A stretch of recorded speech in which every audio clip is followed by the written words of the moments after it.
think they're. Is your birthday? Are y'all's birthdays actually today? Oh, okay, I got you. So they're downtown. Sorry, I didn't mean you to get your purse out for a little birthday celebration, and I'm just glad that you're here. And it's going to be a beautiful day.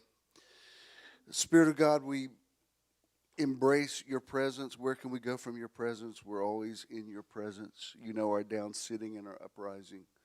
There's not a word in our tongue that you don't know altogether. If we were to number the thoughts you have toward us, they are more than the sands of the sea. We thank you that on days like today, when we come together, we create this synergy where two or more are gathered together in your name, and there you are in the midst of us in a whole other dimension. We speak into this atmosphere and say that something wonderful and unprecedented happens here today. We thank you for it in your name. Please remain standing. Let's do the Lord's Prayer with a little additional stuff. Our Father who art in heaven, presence of divine love and light that lives within us and within all of life, hallowed be thy name. We invoke the powerful creative nature of all that is sacred and holy. Thy kingdom come. We embrace the healing essence that is the kingdom of heaven within us. Thy will be done.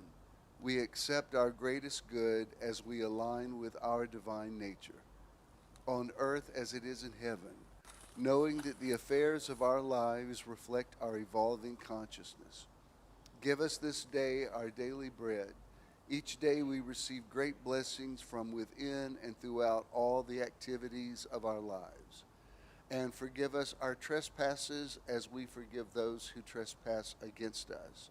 We accept the divine nature of all things and all people, including ourselves, as we move away from judgment and toward greater awareness of divine presence.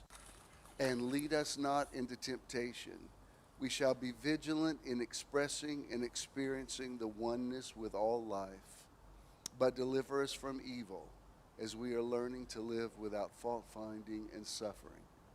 For thine is the kingdom and the power and the glory forever and ever. For we accept the consciousness of divine perfection with all its power and glory right here, right now, and forever. Amen. And so it is. Tell the person next to you, there's nobody I'd rather sit next to today than you, and I really mean it.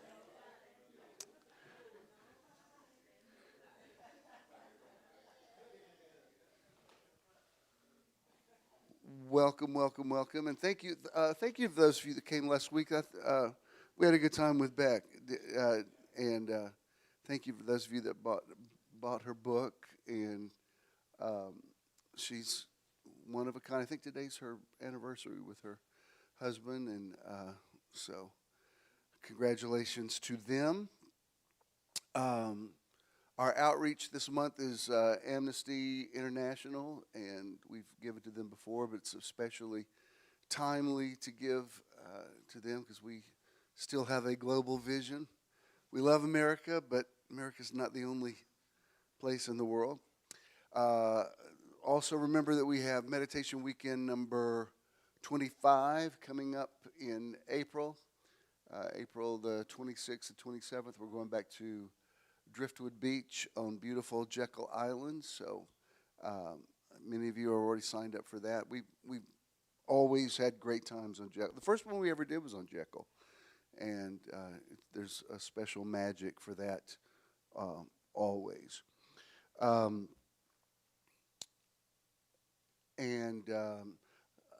Thank you. That my 53rd ministry anniversary is this week, so thank you.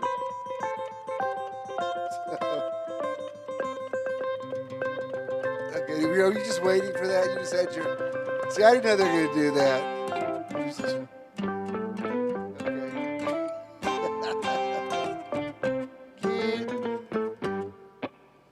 Okay, thank you. I appreciate it. Y'all come. Wait, there's more? Yes, there is. Oh. What you got? I just wanted to take this opportunity to thank you. It has been awesome. It's been so great. I was thinking about just personally how long I've known you when I started with this ministry.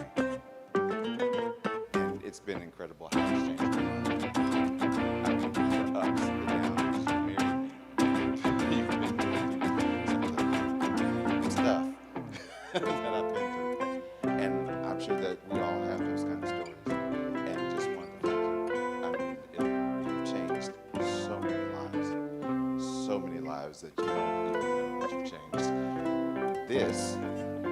These flowers also represent your 53 years. It's 5 roses and 3 calla lilies. Yes. That's so. Thank you. Thank you. We love you. We couldn't do this without you.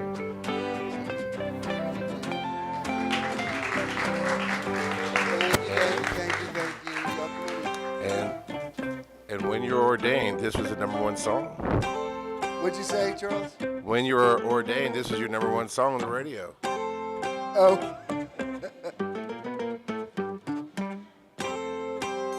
I think that was a little before my time, Charles. Not according to Google. I'm not exactly sure how accurate that one is. Unless that was the Carpenters version of it. Thank you, BJ. I appreciate that. Thank you. That seems like you there, so I appreciate that. Also, before we get into the teaching today, come on in. Glad you're here. Hello.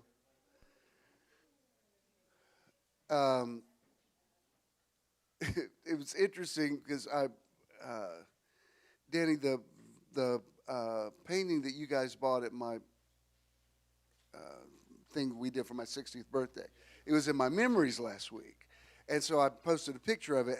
I don't remember when so many people have asked, "Oh, I've got to buy that." I'm like, "Well, this is from 7 years ago. Like, it's in a private collection. You can't touch this." I'm just telling you, there's a lot of interest in it. So when I go, you can sell on eBay and make a lot of money. But anyway, something else came up in my memories, and Danny messaged me about it, and he said, "Is that one sold yet?" And I said, "No." He said, "All right, I want it." And it's just something I did a little while ago. It's got quotes on it. This one says, in the moment your habit turns toward talking about what you do want, your life begins to reflect that. And then this one says, words cast spells. That's why it's called spelling. Words are energy, use wisely. And this is Proverbs 18:21, life and death are in the power of the tongue. And this is a Brian Tracy quote that says, never say anything about yourself that you do not want to come true. So this is now in the Cold Close private collection. You can come get your obligatory picture with me. Now you're famous. Look at Ken and then look at BJ. All right, now look at BJ. Thank you. Oh, wait, did you get it? Okay. On behalf of Jim Swilley Art, thank you so much. You are now officially a collector. When you have 2 pieces in your home, you have more than 2?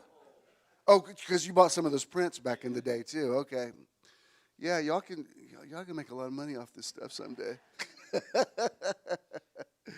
But thank you very much, and I do have a couple of commissions I need to be working on, but I'll get to them. I just have to wait. I have to wait till the wave hits me, and I've been a little distracted recently, but maybe there's another wave coming, so we'll see. Let's do, Charles, let's do about a 5-minute meditation before we get into the Word, if that's okay with everybody. Let's bring the lights down a little bit and just sit up straight and get your body in a posture where energy can just flow. Let your hands be relaxed. And we're just going to breathe. We're going to breathe in through the nose and hold it, and then out through the mouth. So let's go in, hold, and then out. Inhale. Exhale. In.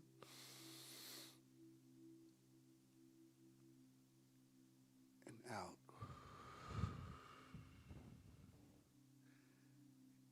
Inhale.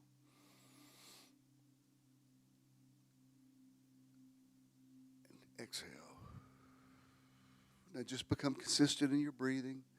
In the scripture, spirit and breath are used interchangeably. Breath, spirit, spirit, breath, ruach, pneuma.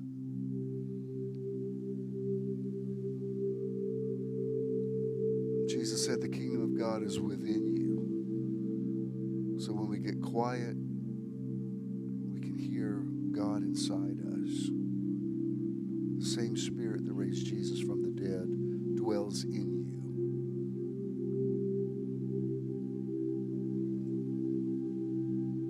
Just let yourself relax in the presence of God.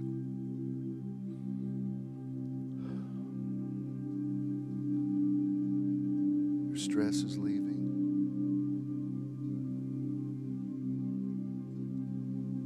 You may notice pain leaving your body.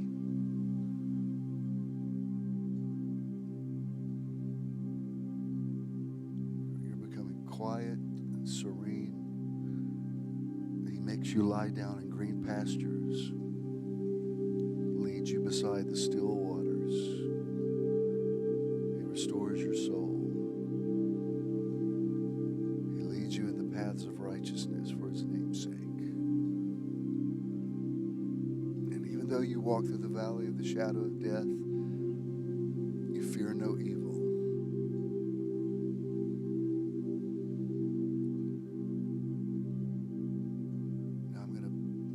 Off my voice for a minute, and you just sit there and breathe consistently and let spirit speak to you, or not. Maybe you just want to be totally quiet. That's fine too.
Of God in this place and the connection that we all feel with one another.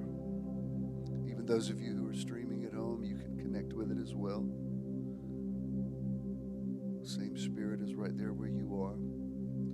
Those of you listening to this podcast or watching this on YouTube later, you can still connect to this. The presence of God is out of time. It's timeless. It's eternal. So if you're watching this 20 years from now when we're doing it, you can still be in the now, in the peace of God.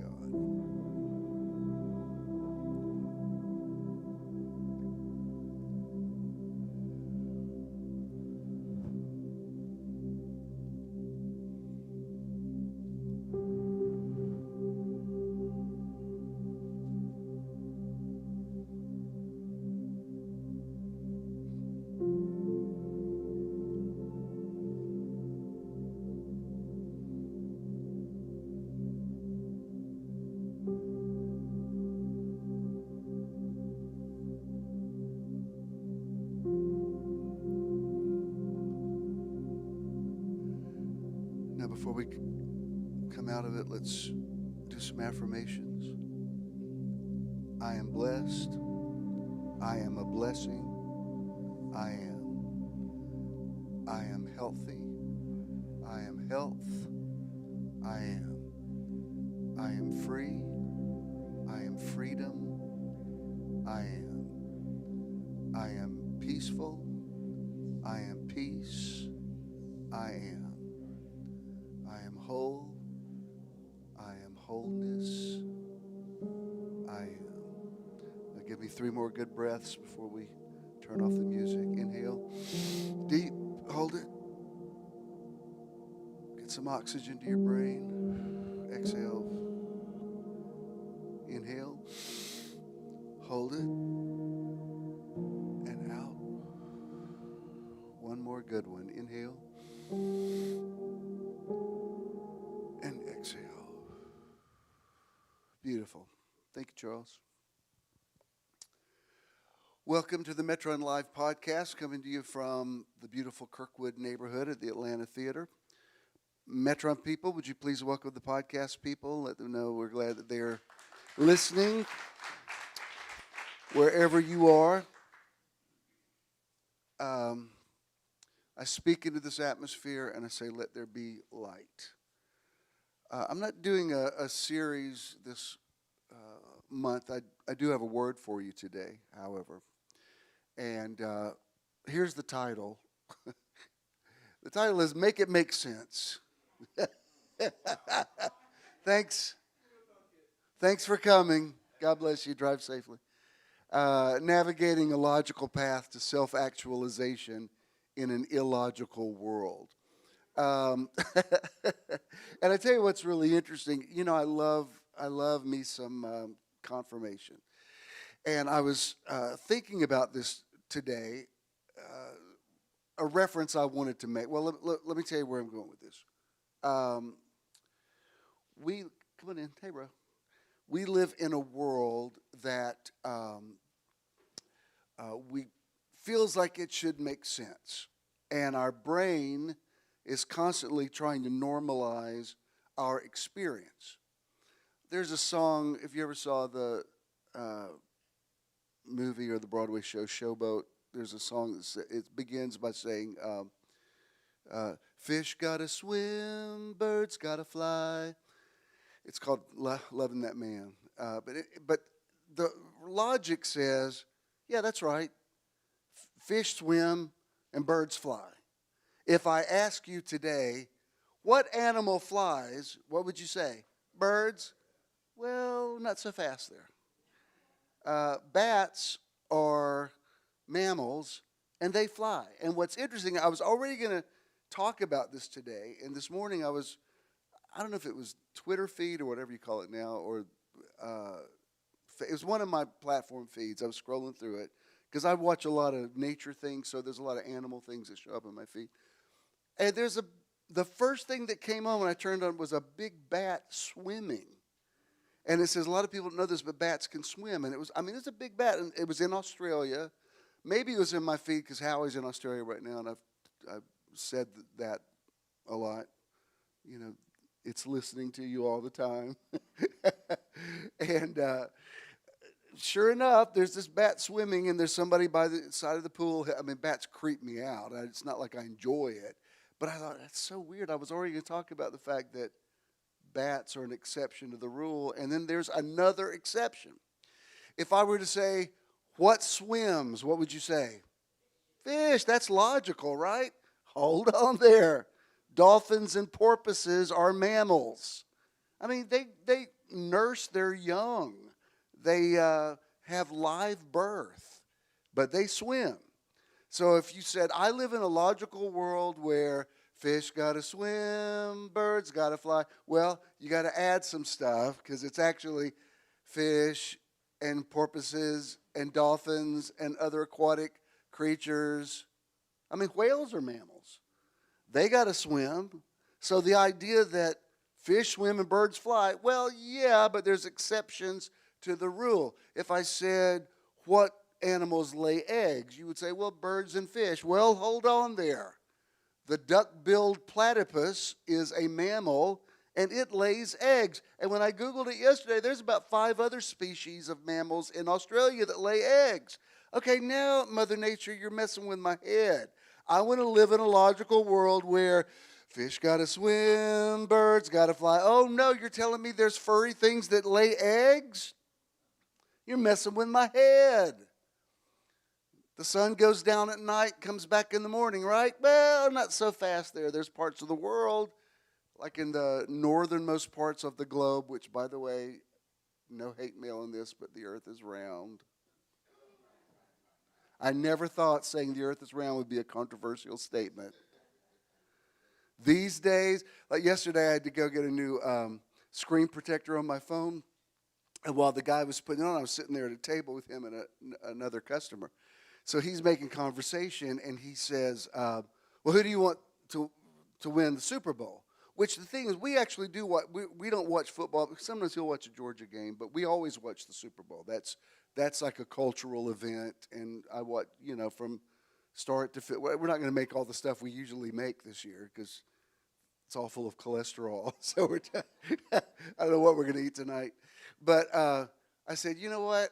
I don't want to answer that because I do have a preference, but I don't want to answer that because these days everything you say has to be defended and you got to prepare for an argument. So they both agreed with me. They say, yeah, you're right. And then they got into an argument immediately.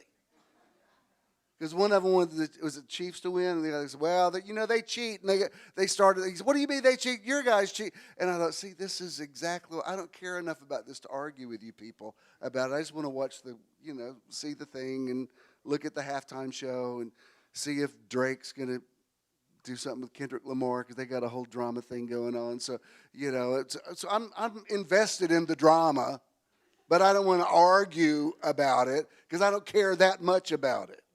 Believe me, I'm not going to. After I survived Atlanta nearly winning a few years ago, and then, remember that, this is the last time they went, and they were ahead, and then it's like the devil came in, and suddenly they were like spiraling downward. And I thought, for people who are bona fide football fans, this must be really traumatic because I'm hyperventilating, and I don't usually care. I mean, I care about it because it's Atlanta. I care about the Falcons because I'm live here. And I thought, this is too much. I mean, it really, even to the point where people online were like going, hi, Falcons. And I even did a post about it. I said, can I just say for those of us who live here, it's kind of soul crushing. Would you please shut up? Especially for those of you that live in cities where your team has won several times. Anyway, the point is, what was the point? What? Fish gotta swim, birds. There's something. I was making some point about, the earth being round. There it is. I'm actually getting better about that. I don't know if you noticed. Which at my age is very encouraging when it's getting better and not worse. I'm so happy when I remember something. It's like a little personal victory. I'm like, yes! No, but I am. If you notice, less and less, I'm losing my train of thought. So somehow, I'm rising phoenix-like out of the ashes of my age. Come on, Jesus. Prophesy, sister. Anyway, the point, where I was going with that is the earth is round. One of my favorite statements from Ken, when Ken says something, there's no agenda to it. It's like perfectly, like there's no passive-aggressive whatever. And he said, what do you mean people are arguing with you about the earth being flat? I said, believe me, I've had to block several people. And he said, well, I even know the earth is round. It's just the way he said it. It's like, I don't know a lot about science, but I can tell you that. I said, well, don't post it online. I showed him a political meme this week that I thought was really funny. And he said, man, I just want to post that. I said, you know what? Don't do it. You're just gonna have a fight every day next week at work. I mean, be sure that you really want to say it because you got to defend it. But my point in saying about the earth is that the top part of the earth, they'll have like 3 months of daylight, 3 months of night. So there's everything that you think is logical in the natural world that you live in, there are exceptions to the rule. And then sometimes also in my feed, these things will come up about obscure places in nature I've never heard of before, probably places y'all have been. But it's like there'll be some thing. I'm like, is that AI or is that really real? There'll be like some place in a remote part of Asia that's got like a crater that's bigger than Rhode Island, and like just all kind of crazy stuff. The world is just when you think you've got it figured out, there's always something that says this doesn't make sense. Those of us who live in Atlanta are used to the weather being something different every day. For people who don't live here on the regular basis, it's disconcerting to them because they're like, well, I thought it was winter. Like, well, winter in Atlanta it's winter today, it's spring for about an hour this afternoon, then it's summer, and then it goes back to winter. And, those of us who have lived in it are accustomed to it. Bishop, what's this got to do with make it make sense? I'm getting to that. Let me show you this scripture, this first scripture. This is Matthew 5:43-45 in the Message. Jesus says, you're familiar with the old written law, love your friend and its unwritten companion, hate your enemy. I'm challenging that. I'm telling you to love your enemies, let them bring out the best in you, not the worst. And right there, I mean, no disrespect to Jesus, but that's a very illogical statement. Like, Jesus, seriously? I mean, love your friends and hate your enemies is logical. What you're saying here, and by the way, this is not a teaching on walking in love. So if you're like, oh, I can't do love today. When you, no. Those of you that don't love are going to love this today. Anyway, he says, when someone gives you a hard time, respond with the supple moves of prayer, for then you are working out your true selves, your God-created selves. This is what God does, which let me say, in the grand scheme of things, it's not an illogical statement because what he's really talking about is changing the energy on a situation. If you're in a bad spiral with someone, forgiving or changing or reacting or shocking the demon or, doing something asymmetrical can break a negative cycle. You know what I mean? Because if you've had a long, and this is especially true for family members or spouses, somebody that you've had a long history with of communicating with them, you can nearly anticipate what they're going to say, like if you get into an argument, so that if they say the thing that you thought they're going to say, it's like a self-fulfilling prophecy, and automatically you think, see, of course, there you are. This morning when my mother called super early to ask if I was okay, because when we went over there last night, I had a little medical situation, it was fine, it passed. And I was like, here she goes again, waking me. And I thought, you know what? She cares about you. She's concerned that you didn't die. So blow it off. Because it automatically triggers, why do you always do, like, I'm fine. There's no, I don't know if you ever had a family member like this, but with mine, I should just every 5 minutes text, I'm fine. I'm fine. I'm fine. It would save me a lot of trouble. But the point is, I woke up with that today, and I thought, well, of course, that's the way she is. Why would that surprise me? You've known her for 67 years. That's her pattern. Have you ever been in a pattern with somebody and you still keep being surprised when they do the thing that they've always done, and you think, why am I? It's like putting your hand on a stove. Like, I can't believe every time I touch that thing, it's hot. Nope, still hot. Wow, that's amazing. Is it still? Oh, yep, still hot. So here's the main thing I want to get to.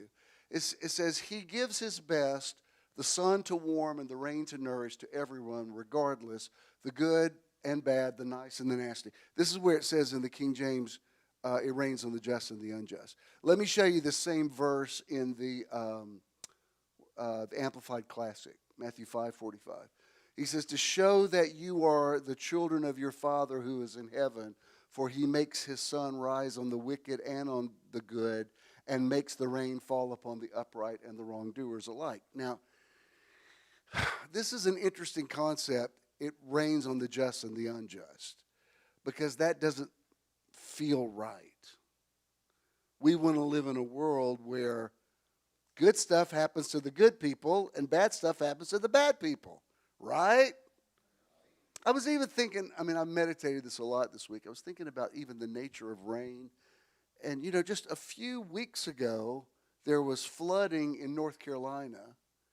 And everybody's praying, like, y'all, please pray that this rain stops. My God, everything's being washed away. Just a few days later, LA virtually burns down. And everybody's saying, please pray for rain. Dear God, if we just had some rain. And I thought, man, rain's tricky business. Is rain a blessing? Sometimes. Sometimes it's a blessing when the rain stops. So when it says it rains on the just and the unjust, what that means is that everybody has access to the same stuff in the world, and that's what doesn't make sense. Yeah. Yeah. So the idea that, well, if it would just rain, everything would be okay, that's not even true. So before I get you this word, I want you just to throw logic completely out the window. And let me tell you why this is important. If in the last few days you have had the thought, this is unfair, why is this happening to me? I wish this wasn't happening. I don't like that this is happening. This is unfair. If you have had that thought on any level, I want to tell you, it's personally reasonable thought, but it's actually working against you. You understand what I'm saying? It's like you can't change reality until you accept reality. You have to say, I don't like that this is the way it is, but this is the way it is. Now, I can call those things which are not as though they are. I can speak to this thing, but I can't speak to a phantom. I can't speak to denial. The very fact that Jesus said, speak to the mountain, he's saying, look at it. Because if he said, just ignore the mountain, la, la, la, there's no mountains, mountains aren't a thing, that's never going to get you anywhere. You have to go look at the mountain. And the scriptures are full, especially the Old Testament, especially in the book of Psalms, of David largely, trying to make sense of, he constantly say things like, why do the godless prosper? That was very troublesome to him, and it is to us too.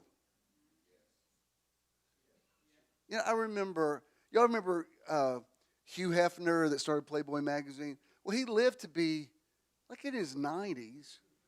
And I would see him in interviews, and it seems like, people consider him the father of immorality, that he introduced, like all pornography and everything will be traced back to him. And, you look at, when's Hugh Hefner when's it going to catch up with him? It never seemed to.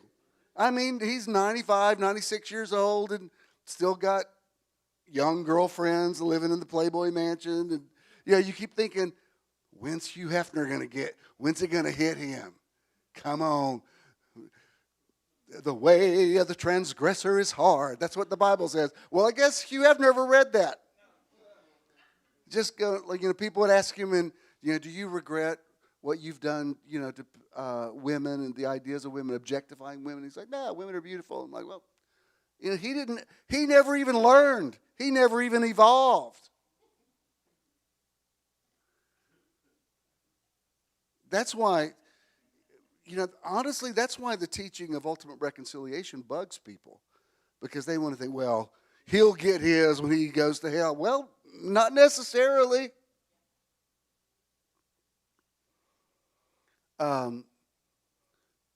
I've referred to this many times and wrote about it in a book, but years ago when that horrible thing happened where that man intentionally ran over those kids at McDonald's in Covington, and when they went to court, one of the children that died, the mother of the child had an audience where you could address him publicly. That's allowed in the courtroom.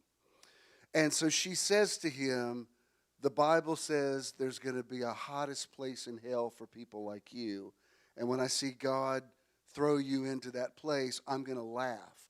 Well, I know the Bible doesn't say that. There's no such thing as the hottest place in hell. If anything, people get that from Dante's Inferno, the Divine Comedy, that there was levels of hell. But there's no, there's no such thing. But psychologically, I understood why she said that. If that had been my kid he ran over, I'd be like, I ain't going to church where they tell me there's no hell. I need a hell. Don't you take my hell away, because hell makes stuff make sense to me when I don't understand how people get by with stuff and it never catches up with them. Surely they're going to the hottest place in hell. This is not a teaching about eternal punishment, but let me just say this. When I first started teaching that, and I did the schools of the Bible, everybody wanted to know where Hitler was. People kept asking, "You please tell me Hitler's not in heaven." I said, "Look, I don't have all the answers to who's." I mean, that feels illogical to picture Moses and Elijah and Adolf Hitler walking around. Yeah, of course, that feels wrong.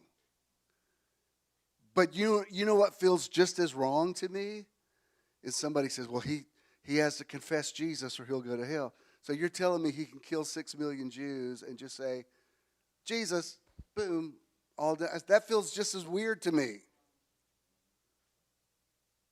Oh, did I lose y'all Baptists on this at this Billy Graham crusade I was at today? I'm not taking anything away from calling on the name of the Lord and getting forgiveness. Can I suggest to you that when Christianity has only taught that, it's created a culture of bad behavior? Because you can just do whatever you want to as long as you're like, "Jesus," that's your, it's like, "Time out, not it, Jesus." So I can do anything I want to do. "Jesus, I don't get to go to hell." So now I go to heaven, and there's Moses, Elijah, Hitler, and Hugh Hefner. And that's really aggravating, because even our ideas of the afterlife reflect our ideas of logic. Another story I've told you many times.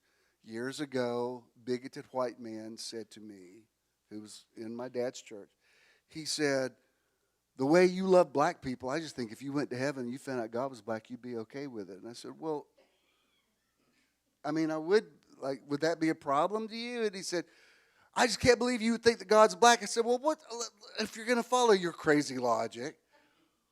What's your alternative? You get there and God's a brother, and you'd be like, 'Oh, hell no, I didn't know I got to have a black God. I'm out.'" If that is the case and you're that bigoted and you believe in literal hell, that's when you're like, "We shall overcome. I was always with y'all. I always loved y'all." Like what? But see, to that man's bigoted mind, that was what was logical. So if you said to him, I made my point. It's the reason why white artists painted pictures of white Jesus, because that's what seemed logical to them. That felt right to them. What was the movie where Tracy Morgan and another guy, they break into a church? I can't remember the name of that movie, but they're stealing money out of the offering, and Tracy says, there's a painting of Jesus on the wall, and he says, "Stop looking at me, white Jesus." But what I'm saying is our ideas of the world and the way the world operates and the way the world should operate determine our ideas about God. And so you want to believe that, good things happen to the godly people and bad things happen to the ungodly people. But the problem with that, people have different definitions of what's godly. Look at this. If these two scriptures didn't trouble you, try this one. This is Ecclesiastes 9:11. This is in the NIV. It says, I have seen something else under the sun. The race is not to the swift, or the battle to the strong, nor does food come to the wise, or wealth to the brilliant, or favor to the learned, but time and chance happen to them all. Meaning, some people shouldn't have time. They shouldn't have time to do the evil that they're doing. Guess what? I don't know if you've noticed. There's lots of people who seem to have lots of time. Living long times. You ever seen somebody die young and you're like, that didn't even make sense. They had their whole life ahead of them. And some horrible old person that should have died 20 years ago, still alive. Doesn't make sense. Let me show you this. If we got that SNL clip, Charles? I'm going to show you this. I think if this messes with our algorithm, all it'll do is it'll just turn the audio off. But I want to show you this because, first of all, it's very funny, and it has to do with the point I'm making today. Please. SNL's having their 50th anniversary right now. Do you understand the point of showing you that? It's like those are things we all know about that totally don't make sense. I remember, some of you that are my age demographic will remember, because I graduated from high school in the 70s, and back then they were teaching us the metric system because they said everything's going to switch over. They said, within the next decade, everything will be kilometers, that kind of stuff. Well, here we are 50 years later, and every time anybody's ever asked me about the Peachtree Road race, if they say, how long is that race? I say it's 10K. I can say it with them. How many miles is that? Because people don't understand what 10K is. 6.2. And I see people trying to calculate it. I'm like, don't try to calculate it.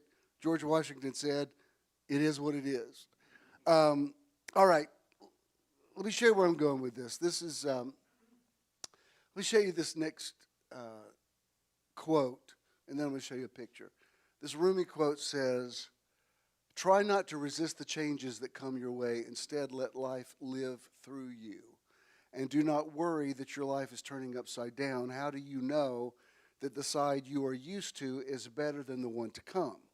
I love this idea of life living through you. That does not mean that you are accepting of things that are unacceptable. But again, if you're going to make positive changes, you have to acknowledge that what is happening to you is real, that life is not fair. That's what keeps going through people's mind, like God is good equals life is fair. Nope, it is not. To say it rains on the just and the unjust, or time and chance happens to them all, that doesn't seem fair. Fair would be time and chance happen to the people that deserve it. The people who don't deserve it, they're out of time and they don't get any chance. You can fight racism, but you can't fight it if you deny that it exists. That's why, and I've had to defend this statement many times, but when I say, especially, I can only speak for white people.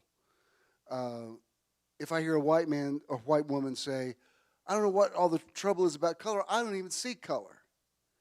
I always say, I know you think you're living up to the I have a dream speech that men will be judged by the content of their character, not the color of their skin. I understand the concept of that.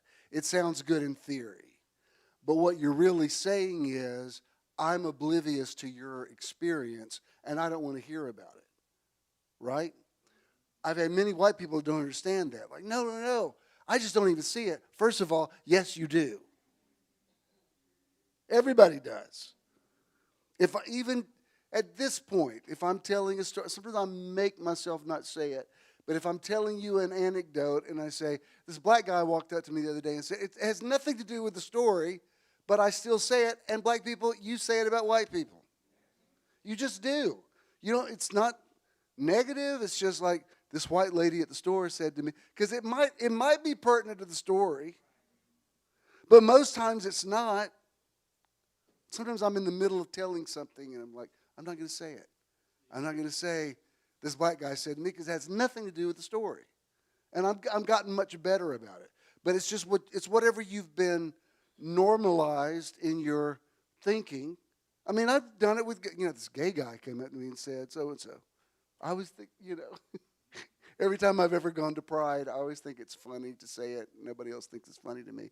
But I always say, there's a lot of gay people here. Why are there so many gay people here? To me, that's just a funny statement. And even, I don't want to get in the weeds on this, but even just to make a blanket statement says there's only two genders, that's not even true. That's not even biologically true. But for people that don't know that's a reality, that's their normal. You know what most of the problem of the world is one group of people trying to enforce their normal on another group of people that's not their normal. If this is my normal, this should be your normal. Which is why, the other thing that's just as shocking to me that people think the earth is flat is that now empathy has become a bad word. I thought empathy was the very essence of Christianity, but apparently it's not, because now people are saying, no, if you're empathetic, you're too woke. That seems illogical to me. And let me also say, I'm not trying to even make peace with it. I'm not saying the idea of let's all talk about it and come together. I think that's unrealistic. Because there's some things that crazy people think that I think, no matter how many times you say this to me, there's nothing, you're crazy. But you know what? Like even yesterday, this hasn't happened in a long time, but I looked at my fan page, and I guess I had shared the last week's podcast on there, and it said something about being a peacemaker. And some woman from Covington wrote in there, "You, sir, are no peacemaker." And I thought, where would you get that from? That's kind of what I'm known for. I mean, most people say to me, "Wow, you've built so many bridges." Well, apparently in her normal, she wasn't friends with any of y'all. She was friends with somebody I knew. But I'm like, you don't even know me, but apparently, like, how could you think I'm not a peacemaker? That's like it's like saying to,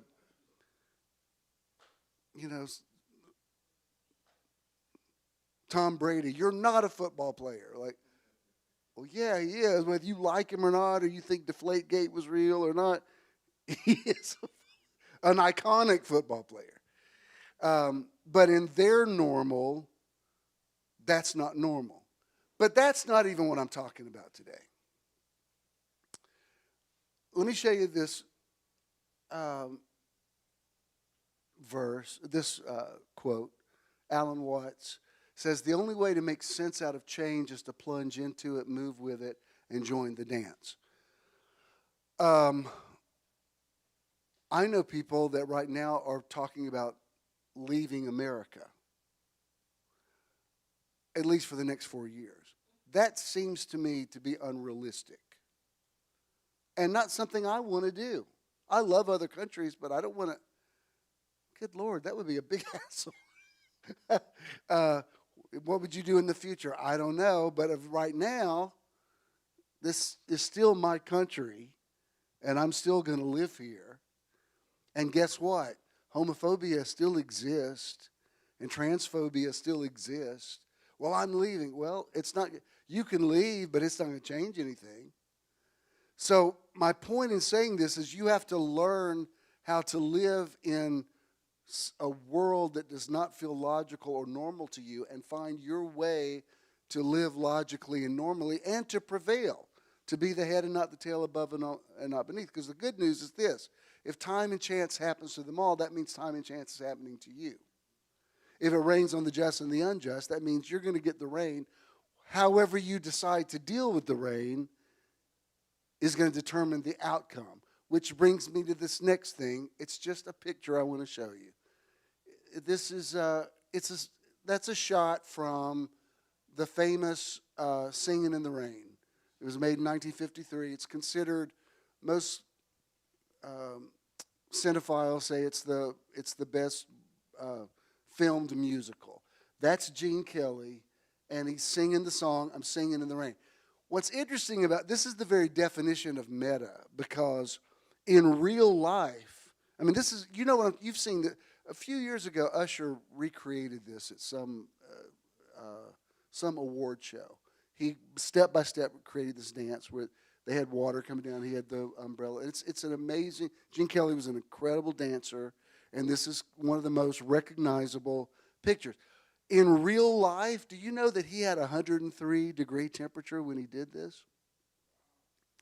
And literally got up out of a sick bed because they were going to stop it. He says, no, it costs money when you're making a movie. And he did it. To look at it, you would never know. What's interesting about it, when the scripture says it rains on the just and the unjust, you can either, I just want you to look at this picture for a minute. Everything about it, the fact that he's up on a light pole makes me think of David saying, when my heart is overwhelmed, lead me to a rock that is higher than I am. In other words, I'm not only not going to run from the rain, I'm going to climb up in it. I'm not, when there's that much rain, the umbrella ain't helping anyway. The umbrella just becomes a burden. So he's collapsed his umbrella. He's singing. The idea of the song is he's so in love that he doesn't even notice that it's raining. But there's a deeper spiritual meaning. If it rains on the, are y'all still with me? If it rains on the just and the unjust, you can decide to curse the rain or you can sing in the rain. Why? Because time and chance happens to them all. When Jesus said, what I love about I did a whole series on it one time. When Jesus spoke to the waters, peace be still. All he said at the beginning of that story is, let us cross to the other side. He didn't say, let's believe for good weather. He says, let's cross the other side. And then what does he do? He gets in the boat and goes to sleep. He's basically singing in the rain. I nearly titled this today, Singing in the Rain, because that's the real thing that I want to get across to you. The rain can be damaging. The rain can do good, it can do bad, but it just is. I have such ambivalence about it. If I did one for you, don't be offended. But when somebody asks me to do an outdoor wedding, I always want to say, do you have a plan B? Because this is what I know is going to happen. Y'all are going to expect me to stop this rain. They should speak to this rain. I'm like, I don't control everything. I've had some good response with things that are within my metron that many of you have experienced, that maybe they were a fluke, maybe they weren't, depending on how you feel about me. Those of you that really love me, like, no, I saw you speak to the rain and it stopped. So those of you that drank the Kool-Aid, to you, one of my favorite things, that time we were in Jekyll Island and we were supposed to be on Driftwood Beach, and it was like a monsoon. And it turned out, y'all found that other place for us. And lo and behold, the rain did stop at exactly the time we should have been there. But what I remember from BJ is he said, I told him, you just wait. You just wait. Something's going to happen. And I always remember that and it helps me speak to the weather, because I think, well, I don't want to disappoint BJ. BJ thinks I can speak to the weather. When we were in Dahlonega this past fall and that big, crazy neon psychedelic rainbow came out, I remember Sonia said, this kind of stuff seems to always happen to you. I'm like, well, I got to have miracles, because I don't want Sonia to be disappointed. She thinks this stuff always happens to me. Is it a fluke? I don't know. Some people, when a voice spoke out of heaven, some people said it was the voice of God. Other people said it was thunder. For those who think that I didn't speak to the rain, let me tell you, I'm the wrong guy to call when you're sick.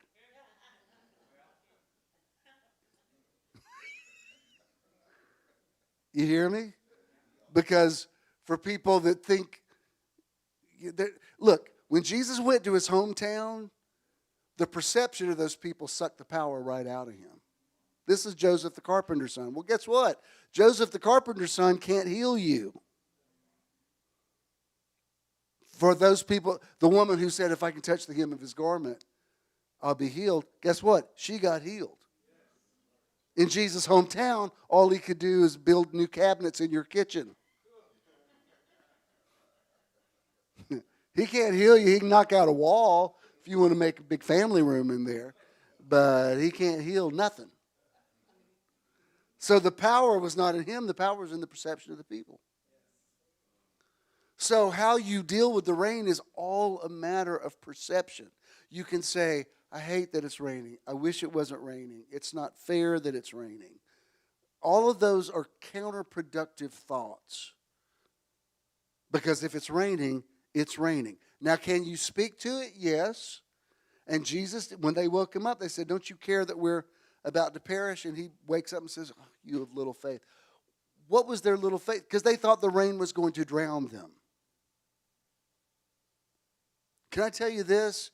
Until you can sleep in the boat, you've never walked in faith. If you're still trying to speak to the wind and the rain, peace be still, peace be still, peace be still. That's fine, but that's not the God kind of faith. The God kind of faith says, I said, let's cross to the other side. The weather is irrelevant to me. Now, I've been teaching you this for years. And people say, well, when things get better, then I'll be happy. Then I'll be grateful. No, you won't. You have to be happy now. You have to be grateful now. So the last thing I want to show you, this is a meditation I wrote last week, and I'm going to share it with you today. It starts with, one day at a time. The journey of life presents a ceaseless series of new normals that you have to adjust to, especially as you mature in age. Does anybody we're all aging, but anybody know what I mean when you get to that place? Like every few days there's something, like you're looking in the mirror, you're like, what the heck is that? Like, it's like every morning you wake up, your body's got some little surprise. Like, that wasn't there yesterday. Is that not happening to y'all? When I'm looking around, I'm like, wait a minute, what's that? That wasn't there. I got to, or you'll get up and you're like, well, that hurts. That's never hurt before. What's that about? And it's just like every day, it's like, surprise. Your body's presenting you with a new normal. Last time when Christina was here recently, I was with her and Clementine in the park. And I've been riding my kids and grandkids on my back since the 80s. But we were walking, and Clementine was taking forever. I kept saying, Clementine, come on, we got to go. And so finally, I just stooped down and said, get on Poppy's back. Well, I stooped down. She jumped on my back. And I was like, I said, Christina, you got to help me out. There was a time I just popped right down there, and I bounced right back up. And I used to take my kids to that same park and carry them on my back. I still did it. But it takes a village now. She had to pull me up. That's a reality. I could say, that's not true. What you just saw is not true. And we all, thank God for makeup and hair color and stuff you can do. We're all, trying to at least slow down the appearance of it. But it is a real thing that's happening. Am I getting too real? And you have to, that doesn't mean you just have to check yourself into a nursing home this week. It just means you can't deny that it's happening.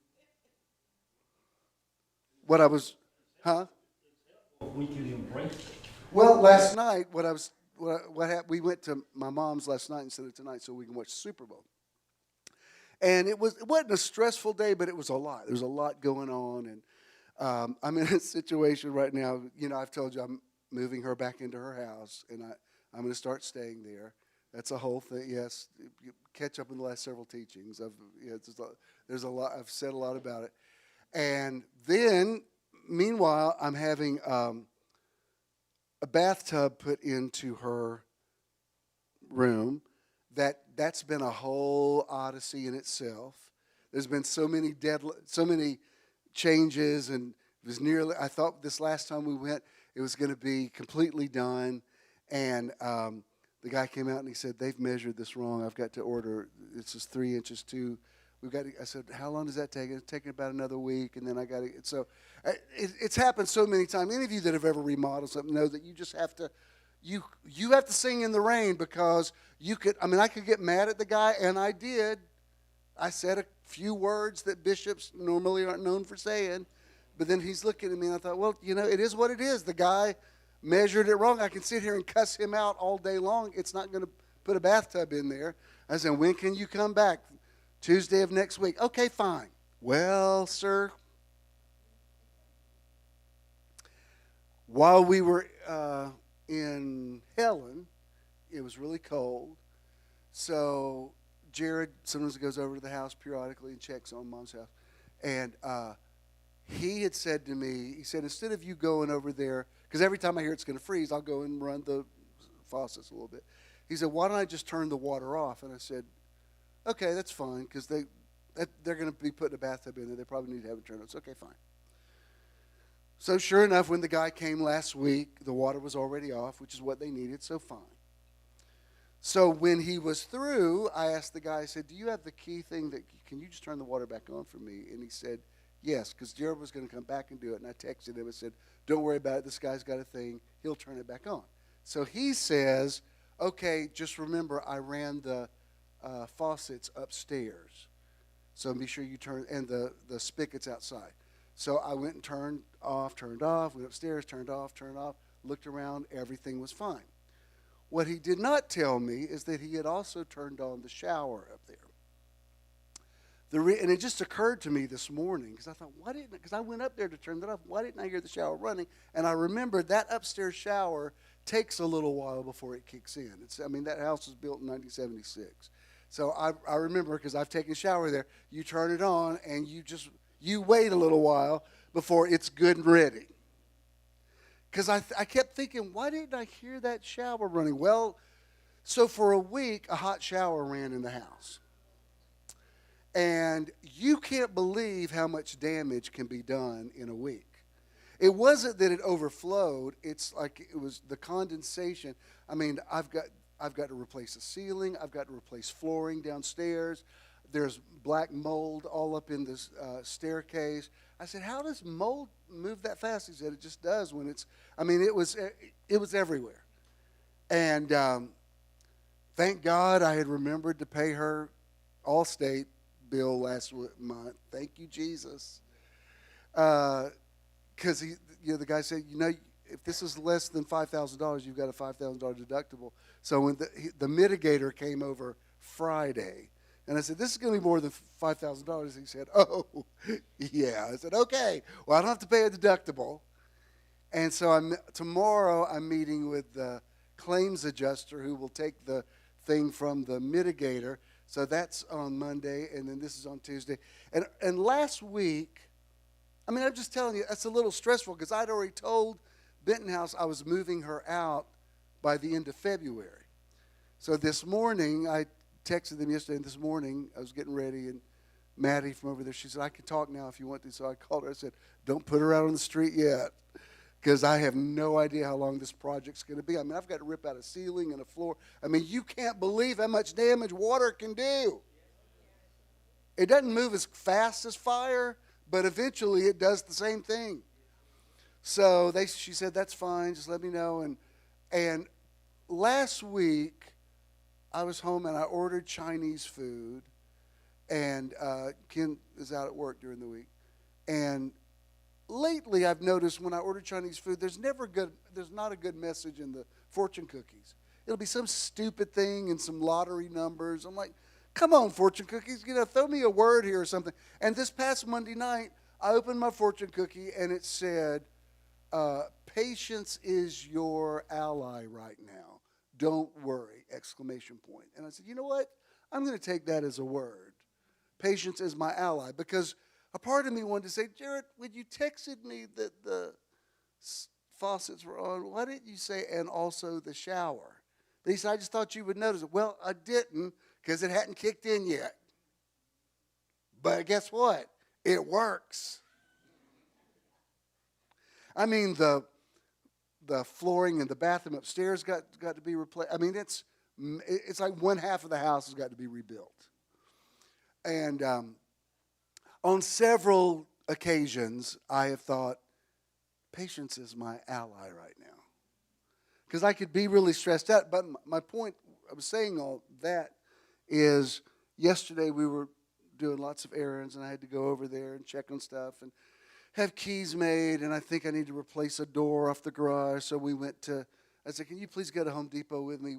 I need you while you're here because you'll ask questions that I don't know if you've ever bought a door, but there's a lot to it. That, you got to know which, does it open in? Does it open out? Is it on the left? Is it on the right? Does it, it's not just, can I get a door? You got to measure it. And there's all kind of stuff. And just when you think you got all the information, they got 5 more questions. Well, which thing, like, I just wanted a door. So this latest diagnosis I've had, I don't want to say the name of it. It's a heart issue. And remember I told you about when I passed out? Well, when I've read about it, I haven't talked to my cardiologist, but this is what it says in my chart. That it can be triggered by either high cholesterol food or strong emotions.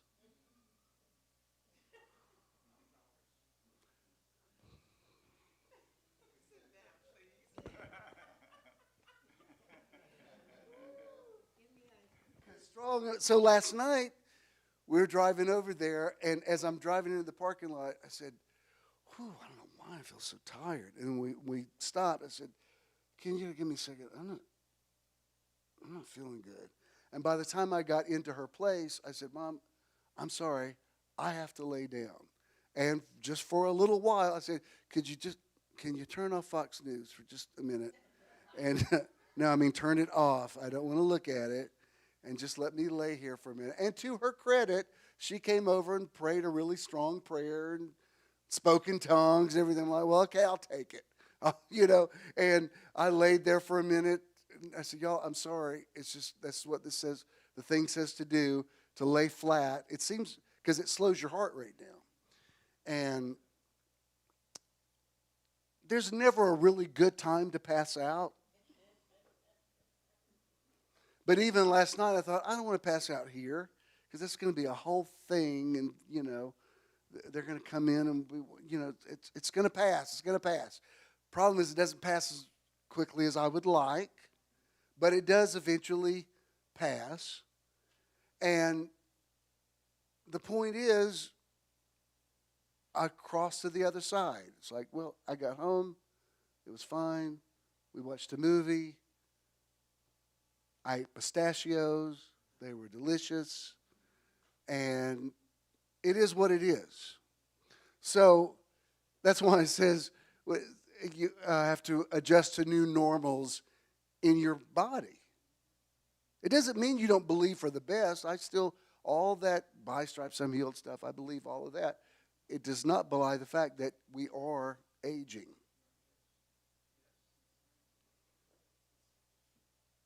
Inevitabilities in the world, in your body, in your awareness of time, in your concept of the changes in life seasons. You have to find a way on a daily basis to get your head around these new normals if you're going to survive and be happy. Finding the balance between surrender and having the courage and energy to make change requires a continual revelation that results in workable paradigm shifts. That's why if you're on this loop where you keep saying, this isn't fair, this isn't fair, this isn't fair, you're just wasting your time. You have to say, this is what, I don't like it, this is what it is, this is what I'm doing to change it. Be doers of the word and not hearers only. My feeling is, I don't have all the answers, but at least if I'm doing something, then that switches the energy so I don't feel victimized by it. Doing something means, well, this is what I can do to make this better. So, finding the balance between surrender and having the courage and energy to make change requires a continual revelation that works that results in workable paradigm shifts. And there's a whole lot of stuff that you just have to give yourself the time and grace in which to find your authentic equilibrium. In other words, time and chance happens to them all. Sometimes you just have to say, I don't have my sea legs yet, but I will get them. You have to seek understanding from within and without of when to let go of control and when to actively work towards desired outcomes. It's ultimately about recognizing the difference between situations where resistance is futile and those where effort and action can lead to positive change.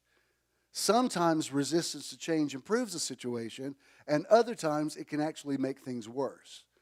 Resist the devil, he will flee from you, and what you resist persist are somehow simultaneously true concepts. It's yes and every situation that you encounter requires a different appropriate approach in this way. Only you can know when to speak to the mountain and tell it to be cast into the sea, and when to speak to your own strength and just climb up on the, whatever your expletive of choice is, up on the thing with the intention of building something with a spectacular view right on the very top of it. You understand what I'm saying? You can speak to the mountain, and sometimes the mountain's like, I ain't going anywhere. So that's when you say, let's find an architect to build us a big, beautiful house up on the top of that mountain that's got a great view of the valley below. One way or the other, the mountain's not going to defeat you. Best case, can I speak to it and be cast in the sea? Yes. But can I tell you something else? Sometimes that mountain gets cast into the sea one boulder at a time. It doesn't just drop off immediately. So it's first the blade, then the ear, then the full corn of the ear. I'm nearly through. In the meantime, concentrate on navigating your own path today, choosing your own battles, and on not taking it personally when other people can't empathize with where you are. Do you understand what I'm saying there? You know, it's so great when you got people that are on your side, but some people you can't possibly understand. And when they tell you sometimes something's not as bad or it's going to be okay, it nearly seems like they're diminishing what you're going through. Sometimes counsel actually sounds indifferent. It's better sometimes just to say, yeah, sucks to be you right now. And I believe you'll get through it, but right now, yeah, it's the worst. And when Jesus is hanging on the cross, I don't think he wanted to hear anybody saying, Jesus, it's not that bad. Come on now. They're crucifying lots of people. It's not just you. Nobody is fully seeing the world exactly as you see it, not even the people closest to you. So you just have to let them have their perception of reality and perceptions of reality and keep moving without letting yourself overreact to what someone says or doesn't say to you. In the grand scheme of things, it just doesn't matter. Confirmation is great when you can get it, but sometimes you simply have to be your own confirming witness and trust your gut enough to advise yourself. Sometimes 2 or 3 agreeing as touching anything they shall ask are all inside of you. Sometimes it's your spirit, soul, and body that have to agree. Get through today and find peace where you can. Don't apologize for moving at your own pace. In the words of the famous old spiritual, nobody knows the trouble you've seen. So no one but you knows exactly how you should consume and digest today's manna. My tone may be subdued today, but I still, as always, speak life to you. Be made whole. You know the famous spiritual, nobody knows the trouble I've seen, nobody knows my sorrow. Sometimes there's no way you can articulate to somebody what you're going through. Which is why sometimes you don't want to talk about it. It's like, you know what, I couldn't even explain it to you. And I've even told some people close to me lately. One of them was her, and one of them was Howie, and I'm close to saying it to him, just to say, I've vented about this thing enough. I've said it so many times. There's no new information here, and I know you guys are just hearing me out, but I don't want you to start enabling me, because I'm in a difficult situation, and lots of people have been in that situation. And, it's funny that Robbie and Emily are here today. I know it's Emily. Emily Matt Punter, I know her name. I knew her name before you did. It does take me a second. I'm like that upstairs shower. It takes a minute to come on. But when I come on, a hot shower is going for a full week. raising all kind of havoc. But how, y'all, your parents, they're sisters. Your parents they were like 96 and 97. And they lived on their own till they. But this is what cracked me up, and I hope you're not offended at this. But when I talked to Emily, your dad was 97 when he passed, and had already survived cancer like twice, right? But this is what Emily says to me. Usually when somebody, a 97-year-old parent says, he was ready to go, she actually said, we were shocked. I said, you were shocked? Yes, we did not see it coming. He's 97. He's had cancer twice. I thought about it with Jimmy Carter. He lived to be 100, survived brain cancer. They planned his funeral for a whole decade before he finally had it. Even when he finally passed, he still, a lot of the reason why the last inauguration was indoors is because the incoming president didn't want to see the flags at half-mast, which is precedent. When a president dies, I think when Reagan was inaugurated the second time, the flags were at half-mast, maybe Harry Truman or somebody. But I've laughed about that so many times because, usually people say, well, he was 97. He's ready to go. She's like, no, we were shocked. Pray for us. I'm like, oh, my God. That's a different paradigm. And what?